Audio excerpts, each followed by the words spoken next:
Hello friends, welcome back to the sync with tech. मी आपल्या सर्वांचं स्वागत करतो आमच्या या चॅनलमध्ये. आणि तुमच्यासाठी पुन्हा मी एक नवीन व्हिडिओ घेऊन आलो आहे की ज्यामध्ये तुमच्या डोक्यात जे पण प्रश्न असतील की आपलं सिलेक्शन होणार की नाही, आपण एलिजिबल आहे की नाही, तर ह्या सगळ्या गोष्टींचे उत्तरं घेऊन मी आलेलो आहे. तर आपल्याला सर्वांना माहिती आहे की पोस्ट ऑफिसने खूप मोठी भरती काढलेली आहे GDS साठी. दरवर्षीच काढतात ते.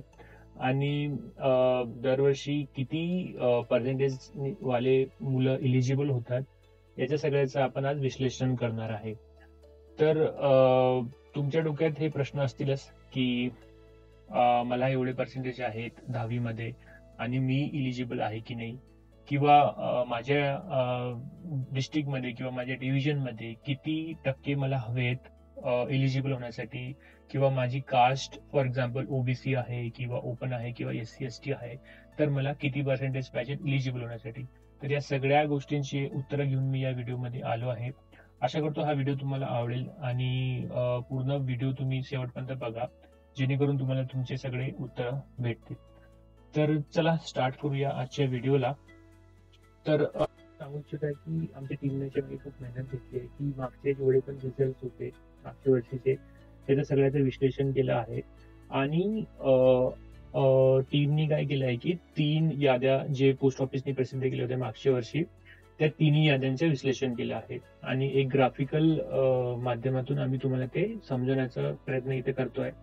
तर सगळ्यात पहिले आपण बघू शकता की जे तुमच्या लेफ्ट हँड साईडला जो एक चार्ट दिसतोय त्यात आपण कास्ट वर्सेस मार्क्स दाखवले आहेत. म्हणजे की फॉर एक्झाम्पल तुम्ही ओपन कॅटेगरीत असाल किंवा ओबीसी कॅटेगरीत असाल तर तुम्हाला किती कमीत कमी पर्सेंटेज हवे आहेत इलिजिबल होण्यासाठी, हे आम्ही दाखवण्याचा प्रयत्न केलाय.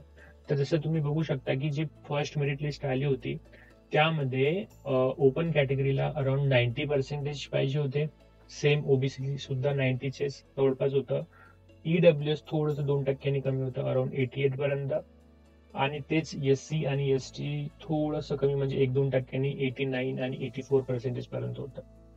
तर आणि PWC वगैरे आपण जास्त बोलणार नाहीये या व्हिडिओमध्ये, कारण त्याची मुलं पण कमी असतात आणि त्याची सरासरी थोडीशी कमी लागते as compare to the OBC, open, SC ST आणि EWS.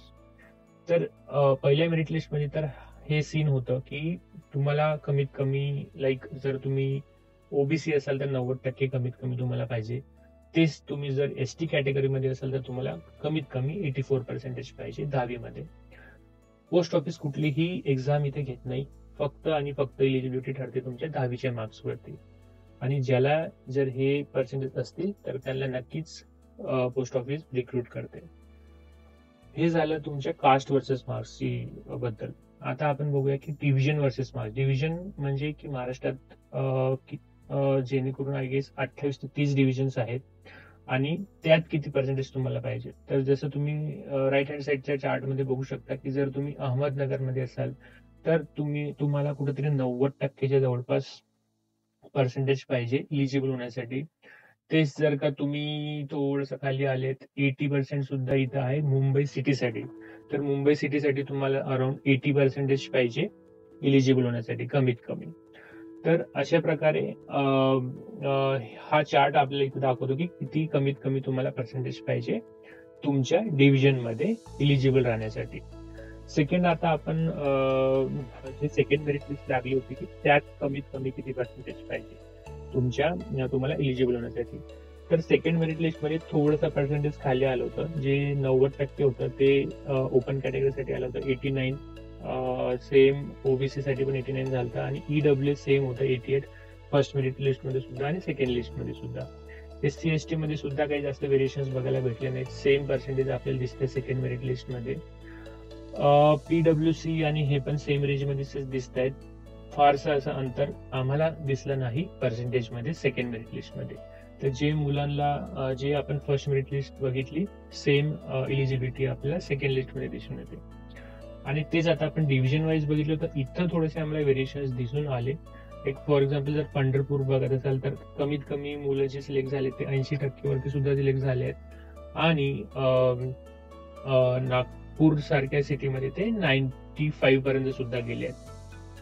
तर अशा प्रकारे वेगवेगळ्या डिव्हिजन मध्ये वेगळे मार्क्स आपल्याला बघायला भेटलेत या सेकंड मेरिट लिस्ट मध्ये सुद्धा. थर्ड मेरिट लिस्ट सुद्धा बघूया आपण की त्यात किती व्हेरिएशन्स आहेत. तर यात सुद्धा पर्सेंटेज मध्ये कास्ट वर्सेस पर्सेंटेज मध्ये काही जास्त व्हेरिएशन्स आहेत. 89, 88, 84 असे याच रेंजमध्ये कमी जास्त होत आहेत कास्ट वाईज. मीन्स ओपन असाल तर 89, ओबीसी असाल तर 88, ईडब्ल्यूएस असाल तर 88. तेच आपण डिव्हिजन वर्सेस मार्क्स घेतलं तर थोडं इथं व्हेरिएशन्स अगेन कमी झाले. रेंज तेच आहे 80 to 95 पर्यंत. म्हणजे कमीत कमी तुम्हाला 80 ते मॅक्झिमम 95 पर्यंत मार्क्स असतील तर तुम्ही वेगळ्या वेगळ्या डिव्हिजन मध्ये सिलेक्ट होऊ शकता. तर अशा प्रकारे हे पूर्ण विश्लेषण होतं. तर याच्यावर म्हणजे आम्ही हे कसे चार्ट्स तयार केले, तर याच्या मागे आमच्या टीमने थोडी मेहनत घेतली की जे पण रिपोर्ट, जे पण PDF पब्लिश केले होते पोस्ट ऑफिसने त्यांच्या वेबसाईटवरती, आम्ही डायरेक्टली वेबसाईटला जाऊन तिथनं मेरिट लिस्ट डाउनलोड केले आहेत. तिन्ही पण मेरिट लिस्ट पण 2 आणि 3 आणि थोडंसं अनालिसिस करून आम्ही हे सगळे चार्ट्स तयार केले आहेत. तर हे पाहिजे असेल तर मी शेवटच्या स्लाइडमध्ये सांगेल की ते तुम्ही कसे बघू शकता. त्याच्या आधी मी थोडंसं समराईज करेल की जे पण आपण अनालिसिस केलं त्यावरून आपल्याला काय लक्षात येतं.